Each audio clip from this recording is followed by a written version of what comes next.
Hello, we're on the rooftop today at the Peachtree-Pine, downtown Atlanta. We're looking at our roof and our rainwater catchment system.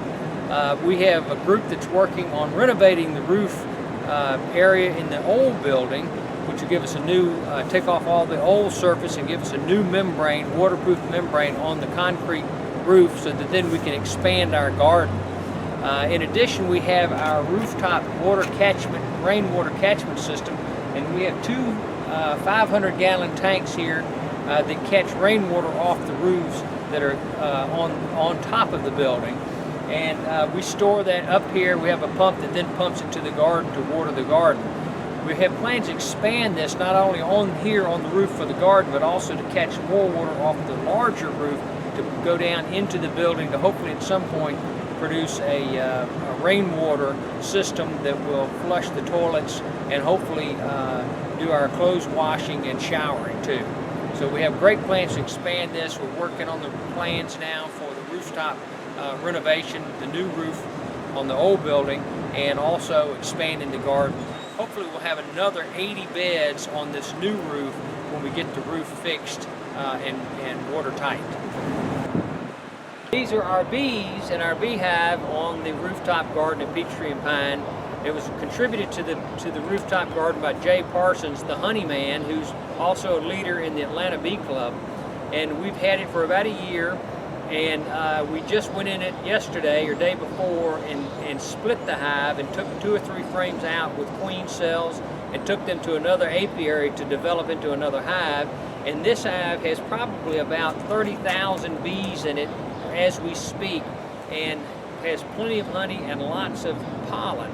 We're very excited that we have the bees and they're doing well up here. They get plenty of sun, and so in the next couple of weeks we'll put a honey super on top of these 2 boxes, so at the end of the spring flow, honey flow, we'll be able to harvest our own honey and bottle it for the task force.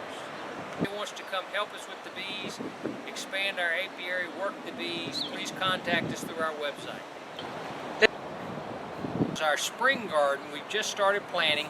We're planting in a rotation system so that we'll have vegetables coming available every week during the summer period, summer harvest period, and then we'll replant the beds that we harvest to make more for the next season. We've had many volunteers and contributors here on the roof.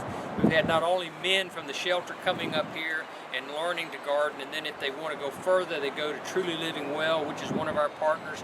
Rashid Nuri has trained probably about 10 of our men to be gardeners here in the rooftop, and they've gone on to other opportunities to learn to garden. We have the churches that come here regularly that plant plants for us. We've had different contributors to the roof garden. We're very excited about the future of the roof garden because we think that we'll produce enough vegetables here to give the men at least 1 salad with their meal every week.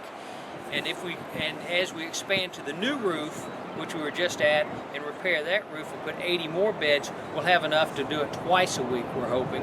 And then we'll look for other ways to expand that and source more vegetables for the men, so that we have a rooftop garden that produces the vegetables that go to our new kitchen that we're planning to then serve to the men, and stressing the healthy nature of not only gardening, but the fruits of the garden that will provide health benefits to the men. The rooftop garden was started in 2009. It was actually planned in 2006 as part of a larger renovation of the building that was put on hold, but we decided to go ahead and start with the rooftop garden. So we've expanded to 80 beds starting in 2009. Maybe we had 10, and then in 2012 we had 20, and then 2013 we had 40, and then last year one of the churches, Stone Creek and other churches, gave us enough materials to expand to 40 beds to 80 beds. So we have many beds up here, and we need lots of help. So if you want to help, go to the task force website, contact us, and we'll have plenty of opportunity for volunteers. We have students come for spring break. We have students come on a weekly basis for the community service.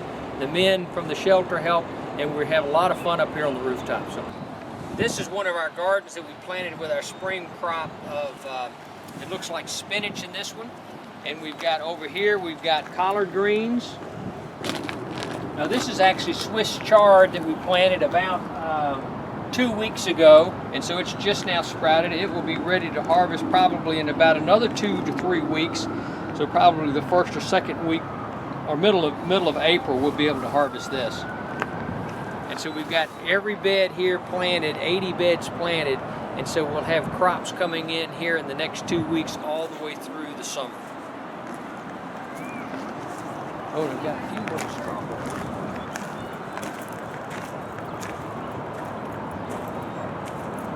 These are our strawberries. You can see where they've got flowers on them that will produce the berry, then it'll be the strawberry. So we're excited about having our strawberries this year too.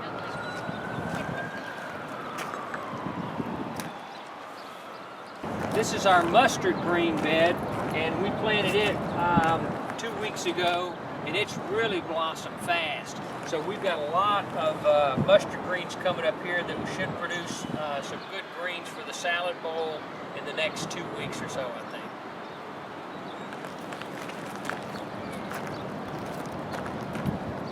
We always are looking for more supplies and materials to help us in the rooftop. So if you have plants that are available, we can use vegetable plants.